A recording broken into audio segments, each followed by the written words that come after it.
रहा था।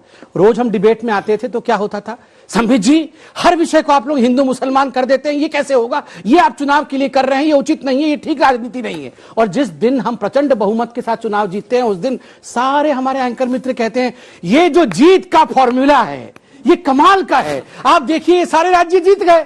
तो देखिए जनता जनार्दन होती है, जिन विषयों को उठाकर तो क्या है मोदी जी का सबका साथ सबका विकास सबका विश्वास, विषयों पर संवैधानिक चर्चा होना अनिवार्य है, कोई विवादित विषय नहीं है। आप याद करके देखिए जहां तक लाउड स्पीकर और आजान का विषय है, ये सारे विषय भिन्न भिन्न राज्यों से कोर्ट तक पहुंचे हैं, इस हाईकोर्ट में उस हाईकोर्ट में कर्नाटक हाईकोर्ट में सारे हाईकोर्ट से होते हुए सुप्रीम कोर्ट तक पहुंचे। सुप्रीम कोर्ट ने स्पष्टता के साथ अपनी राय को रखा है कि एक डेसिबल लिमिट होनी चाहिए, 10 से 6 बजे तक लोगों को डिस्टरबेंस नहीं होना चाहिए। इस पे चर्चा करने से ये ठीक नहीं है, ये हिंदू मुस्लिम में बांटा जा रहा है। दूसरा, 70 साल तक हलाल मीट खा रहे थे, ठीक बात है, कोई बात नहीं, किसी ने कह दिया हलाली क्यों, झटका क्यों नहीं, ओहो विवाद हो गया, ये अच्छी बात नहीं है, विवाद नहीं होना चाहिए। 70 साल से हलाल खा रहे थे तो वो विवाद नहीं हो रहा था, झटका किसने हल्के से कह दिया तो वो विवाद हो गया। तीसरा, हिजाब में क्या विवाद हो गया, हम में से यहां कई लोग बैठे हैं जिनके बच्चे भी होंगे, हम में से कोई नहीं चाहता है कि स्कूल यूनिफॉर्म को, जब मैं स्कूल में था मुझे याद है